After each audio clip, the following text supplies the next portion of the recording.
Hey everybody, it is Deb from Deb's Corner Canada. How are you all doing today? I wanted to go over, as promised, our factor 2, right? We've done our factor 1, which is the worst of the worst in the psychopathy department, I guess we can say. And we're now going to work our way into factor 2s, okay? So factor 2s are typically the ones that are kind of put into our dark triad that we had mentioned before, and they will act really actually impulsively, right? So they actually are not going to appear to be quite as dangerous when they're younger, not quite as out there, not quite as dangerous, right? So due to their impulsivity, any criminal activity that they actually have is really poorly planned out. So it's poorly planned out, if at all, right? So compared to those factor 1s we talked about earlier, which kind of plan it all out, make sure that they're not going to get caught, these guys don't care. They're just going to impulsively do it. So there's a little bit of a split there, right? And really they're going to exhibit a type of a revolving door for all those penitentiaries. These are the type that are going to kind of go in and out of these penitentiaries, like a revolving door constantly, with probably some sort of violence going on, I'm thinking. So this group will usually, you're usually going to find them incarcerated, which we just mentioned, but you can also, bet your bottom dollar here that they are in professions such as lawyers, judges, heart and brain surgeons, specifically heart and brain surgeons, law enforcement, the top salespeople, and upper management. So specifically like CEOs, right? We've heard that one. So factor 2s are also, these psychopaths are really, they're a league unto themselves. These ones use that Machiavellian, that bad, that degrading, that punitive part of that triangle. They use it to perfection. Like, this is their jam. And they prefer really a fully controlled prey. They want their prey fully controlled. And they want that prey who can easily just, they can easily just push to do things, right? That they normally wouldn't really do, right? Placing the target usually in a lot of danger that normally they wouldn't be in before, because they would never have done those things before kind of on their own, right? And so, they're perpetually kind of bored, right? So they tend to drive really recklessly, like really recklessly. So like, 180 in a 100 zone kind of recklessly, right? And not just when they're a teen, boom, this is a life, their entire life. They just don't care. They'll just drive recklessly. They don't care. So they also will tend to pursue very dangerous or very high stake professions. Something new there, right? So they actually will prefer physical confrontations. So they want that kind of work where there's a possibility of they can have a physical that makes them happy.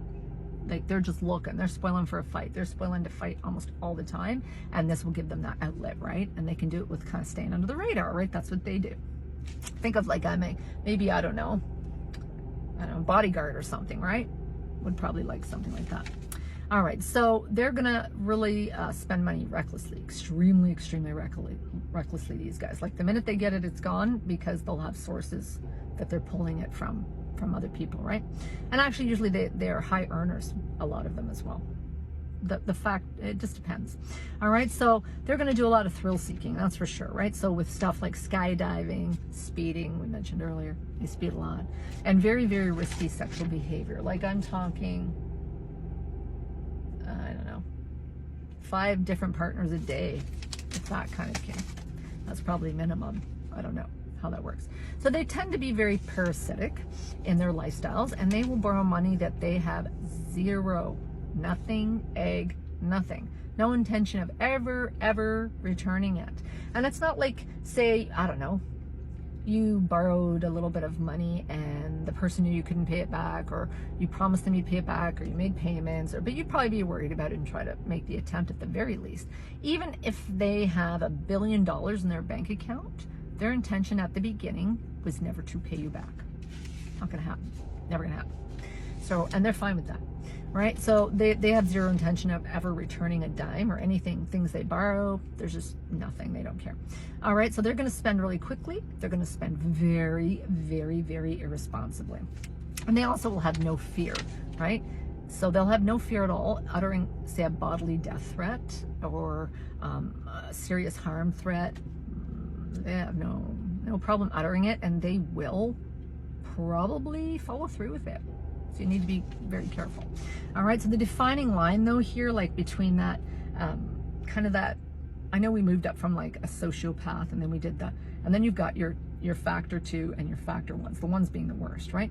So the defining feature here with these kind of factor 2s here is that sadistic. It's going to be that defining line there of sadistic traits, being sadistic, enjoying others' pain. That's where that line is going to kind of cut in here. Nothing makes these people actually feel something more than harming other people, which is sad. So these are always really in the forefront for them, right? And they have really that extra cruel, mean-spirited component to them, really just nasty, mean stuff. So that's including perhaps wearing a partner down. Let's say the partner doesn't want to do whatever it is, they'll wear them down, till they just do it, right? So they'll keep them exhausted and keep wearing them down. They're also going to flaunt many infidelities, which, by the way, is abuse. Very abusive stuff. They're going to flaunt them. These are the guys that have a wife at home and they bring their mistress home one day and expect the wife to be okay with the mistress living with them. These kind of dudes, those ones. And they'll think it's okay. Mind you, if the wife brought somebody home, that wouldn't go the same way, right? So they will seriously, they want to also keep them really defensive and really afraid, like always afraid, right? These partners and business, personal, whatever, probably there's going to be some kind of element of very real terror or fear against these people, especially against bodily harm. Probably going to be there pretty much in the forefront, right? And they will seriously actually curtail a partner's resources. Okay, these are the people that will sell their house out from under them, or sell their business out from under them, or sell their car out from under them, and not tell them and not care, that kind of thing. They'll also humiliate them by doing some of those things as well, right? And really it's to prevent them most times from kind of, I don't know, like obtaining higher education. So say that partner has had enough and they're going to get some higher education. They want to finally take back their autonomy. Well, that's never good for these people either. And they're going to go and they're going to get a higher education, even if they frame it to the psychopathic, that tier 2 partner here. Even if they frame it like, oh, we'll make more money together and we'll have more things, the psychopath is only going to see that their supply isn't there to serve them all the time, and they probably make more money anyway, so it's a waste of that person's time when they could be serving them. This is kind of how their thought process goes, right? And really they're going to try to prevent them or stop them completely from obtaining any kind of higher education, right? And if the person persists, if the partner persists, these are the people that will demand more of their time. They'll interrupt them when they're doing whatever they're doing. They'll interrupt them when they're studying, or they're, I don't know, taping a video, or they're doing whatever. They're just gonna constantly, want their attention and be upset if they don't get it. So they will pull very extra special, nasty, cruel pranks. Okay, so these are things like if you have an interview. So they know you've got an interview. They're going to sabotage it and they're going to hide your keys. Where a narcissist might hide your keys for a good time or to give to somebody else when you're not really busy or anything, these people will actually target it to the worst possible time possible. And that's when they're going to do this. So they're going to amp it up, right? And what's going to happen is they're going to hide your keys or your wallet, or they'll lend somebody your car and not tell you, knowing you have to go out that day, or they'll take your car and forget to leave their car keys for you. Crap like that is going to occur with these people, just for joy, just for fun, just to screw with you. And that's what I mean here, right? That sadism. It's that sadism. It's that meanness and cruelness that they just love, right? So it's always going to rear its ugly head. It's always going to come up with these people, right? And really it's going to show its head as well through physical intimacy, sexuality. This is where they're going to try to be very dominant. They're going to be, severely animated. They're going to be all happy by a partner's pain and degradation. So this is what they're looking for in sadism, and a lot of them do this stuff. All right, so they'll convince or even force like a non-consensual partner into, like, say, BDSM. Say they're not into it. They're just not their thing. And whatever you're into is whatever you're into. Who cares, right? But they'll say put them into it, this BDSM stuff, until the partner is really worn down. So even if they don't like it, they'll still keep, remember, wear them down, wear them down, wear them down, until they become, I guess, accustomed to it. Whatever that means. So in social situations, what do you want to look for, right? You want to look for really, really extreme kissing up. A lot of kissing up, lots of flattery. You're perfect. Ooh, everything about you. They're going to mirror, mirror, mirror, mirror, mirror. You know, they're going to have that intensity towards you, like they're really paying attention to you, all that stuff, right? Also, another sign of these people would be, say, I don't know, going to a funeral and them saying, hey, let's go have sex in the coat closet, and being okay with that. And maybe at that a funeral, maybe it's their own parent. That's how much they don't really realize social cues and things going on. Like even neurodiverse people understand that stuff, and they don't get it. All right, so also look for often using, and this one was a little weird to me, past tense language. And it's because they really can't stay in the very moment, right? They can't stay with you because you might be being compassionate, you might be being empathetic, you might be being, I don't know, you might be crying, you might be upset, you might be happy, whatever. You're having some kind of an emotion. They can't deal with that. So they're gonna see that situation you're talking about, and they're gonna find one fairly similar from behind. They're gonna leave it all emotionality, and they're gonna tell you that story, right? And that's often using that past tense, right? And they can't really stay in the moment, and that's due to that empathy, right? That empathy deficit. They don't have it to stay there with you, so they have to refer back to like facts and how things went and blah blah blah. They can't connect with any kind of emotions. They just don't exist. Makes me sad, but they don't exist. All right, and so due to those kind of deficits they got going on there, it really keeps them really disconnected, right? Really disconnected to those current moments, right? Because those current moments, they really just can't relate to them.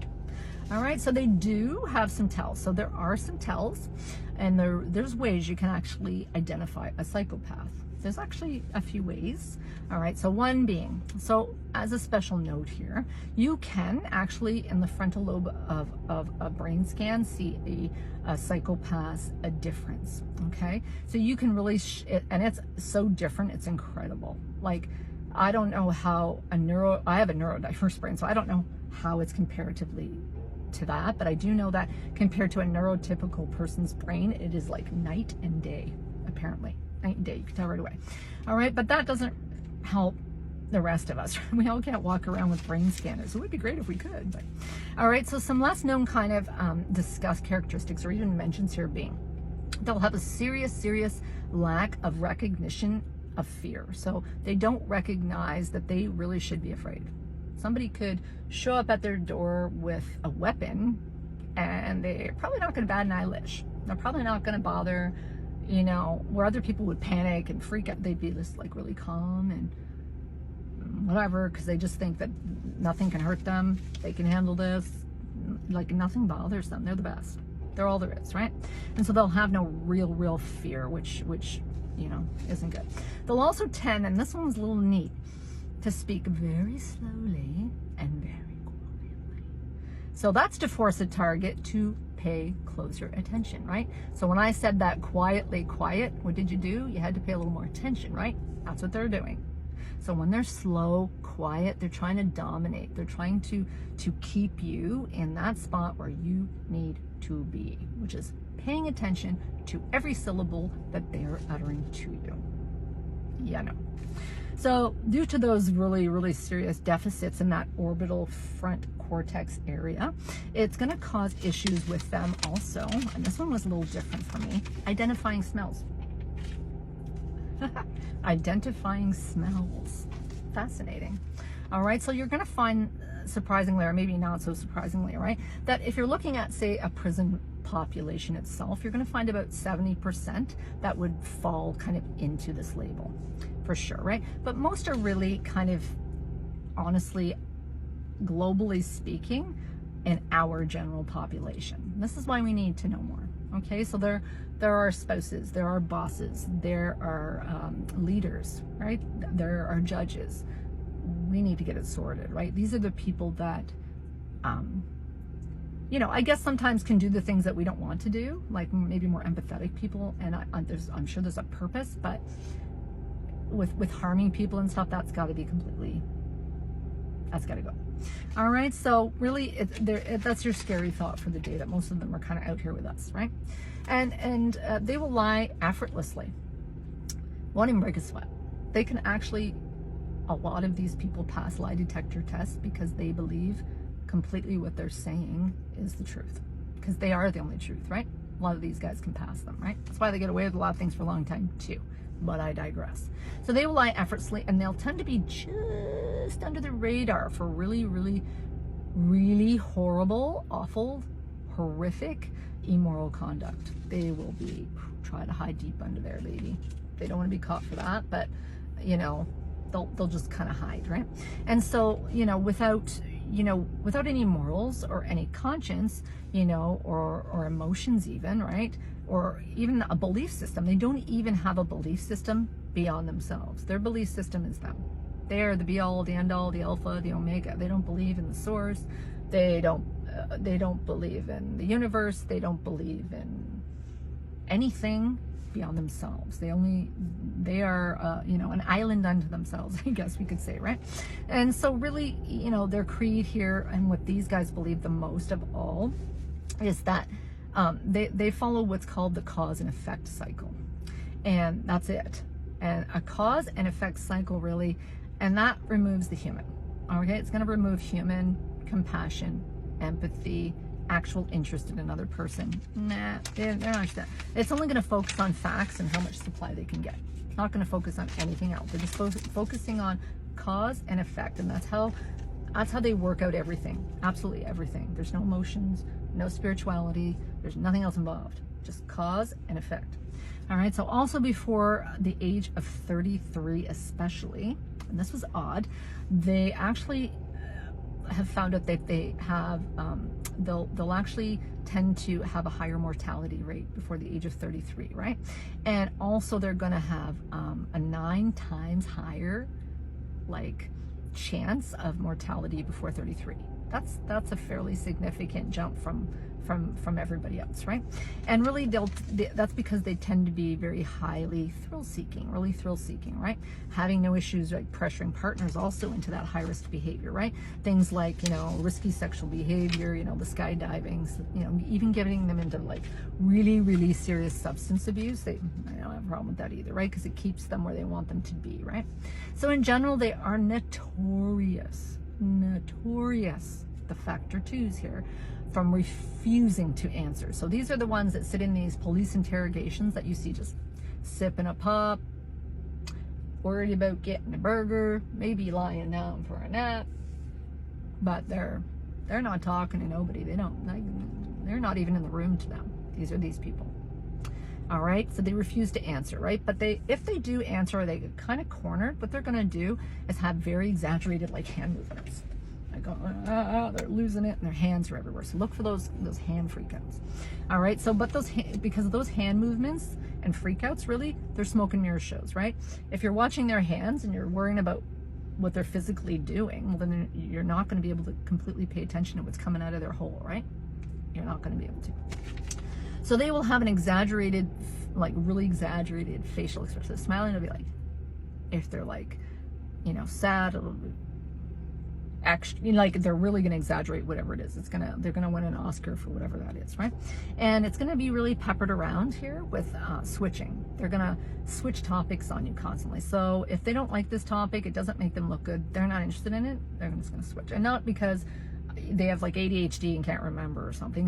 They're not interested in what you have to say.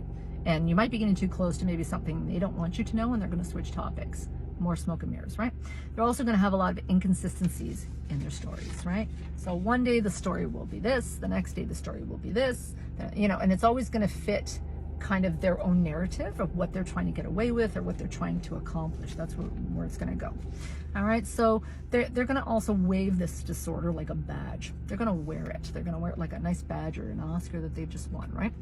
And what they're going to do, these are the guys that, you know, you're watching into these interrogations that are just like, they're discussing horrendous things they've done, like absolutely life-altering to other people, horrendous things that they have done, and they're going to tell it to you like they took a walk.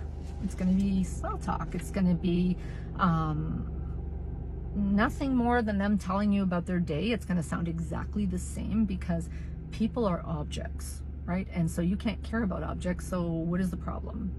This is how their brains go, right? So, you know, these ones present really a lot often for really more serious crimes. Serious, okay? Rapists, murderers, bank robbers, carjackers, child, you know, abusers, things like that, okay? That's where these people are mostly gonna honestly fall into. But they can also actually have career success, okay? So if they haven't hit the full psychopathy and the criminal element, they can actually have very good career success. And of note, I am going to say the one that comes to my mind, politicians. Politicians, lots of them, okay? It's very prevalent among them. I think they should all be tested before they go in. That is my opinion. All right, so they tend to set fires when they're younger as well. Okay, so they'll have a lot of pyromania. They'll be very fascinated by fires. They will try to maybe go to a friend's house or something that always has fires lit, maybe a lot of camping trips, or but basically they'll, you know, or they'll try to set their own little fires and be fascinated, and you'll see them staring at it, or they'll try to make their way back to it. But that's also kind of something they'll tend to do, usually at an earlier age, right? And so typically also too, of note here, they'll do it around their own residence when they're younger. They won't set their own house on fire, and they won't, I guess, I don't know if it's maybe because when they're younger, they maybe don't have as much transportation. I don't know how this, good idea, maybe, I don't know. But what's happening here is they will typically set them around their own residence area. So like the edge of their own town or the next town or wherever, that's where they're going to probably, you know, set these fires. And a lot of them will even tape them. They'll tape them and enjoy them later. Even if they've done damage or harmed someone, they don't care. So, and they don't really feel stressed. They don't feel stressed. They don't feel anxiety. So even if a fire caught right beside them, they just probably watch it burn, because they probably wouldn't even jump away, because they'd be so fascinated and feel so whatever that they don't care. There's no reaction, right? So this really keeps a lot of us who are, you know, empathetic or whatever, it keeps us on our back foot, right? Because it's not like they come up to you and they've got a label on them that you can say, hey, you're this, that, or the other thing, right? It's really something that's something you have to take all the traits and everything in with you, you know, and just kind of sift through them, I guess, right? And so my thoughts here is, if you feel like there's too much charm coming at you, or too much intensity, if somebody's just so intense, you can do no wrong. That is kind of your very first flag. All right, and if they're coming at you too with this, like unblinking, so they're really, I can't stare for very long, but I just could try, but it feels weird, but they'll like, and they're really wide, and it's called the psychopathic stare. I can't do it, and my eyes feel weird. Okay, so a lot of unblinking. They'll have a lot of unblinking. They'll look wide-eyed, interested, not looking away, that kind of thing, okay? And what happens, you know, if you're getting this charm, intensity, this unblinking, you need to run like your hair is on fire. You can't get out of that room fast enough. I don't care if they're upset. I don't care if they're offended. I don't care, but you should. All right, so here is, you know, with knowledge here is going to come a sort of a shield for all of us, right? It's a shield. We can all kind of hold up this knowledge and helping each other and trying to figure this out in ways that we can recognize it, avoid it, report it if we have to, things like that, okay? Maybe help somebody that's stuck in it. Those things, those are important things. And so that's kind of a shield for us, right? To move forward. And really it's to maximize our own lives. We want to maximize all the good people's lives that are out there, right? We want to maximize those lives, and we want to minimize this maximum damage that this supposedly small little group is causing. They cause global damage. This, 1 to 5% causes global damage to people, okay? And so we've got to kind of take the bull by the horns with all of these, controllers in our environments, and globally speaking, I think we need to do that as well. So, but we're getting there, right? We'll see you next week. Bye for now.